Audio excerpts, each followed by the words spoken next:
Your Excellency, Honorable Dr. William Ruto, CGH, President of the Republic of Kenya and Commander-in-Chief of the Kenya Defense Forces, the Right Honorable Speaker of the National Assembly, the Honorable Moses Wetangula, EGH MP, Honorable Members of Parliament.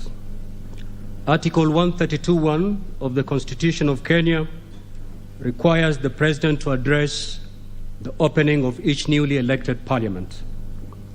By a letter, reference number OP/CAB.26/417/Volume 1, 38, dated 21st of September 2022, His Excellency the President notified the Speakers of Parliament of his intention to address the newly elected Parliament on Thursday, 29th September 22, in the National Assembly Chamber, Parliament Buildings at 2:30 p.m.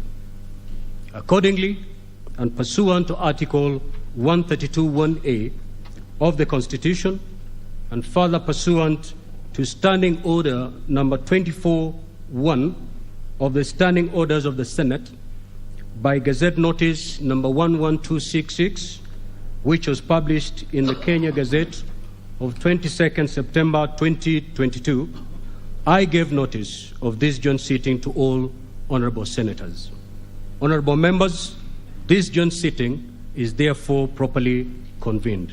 I thank you.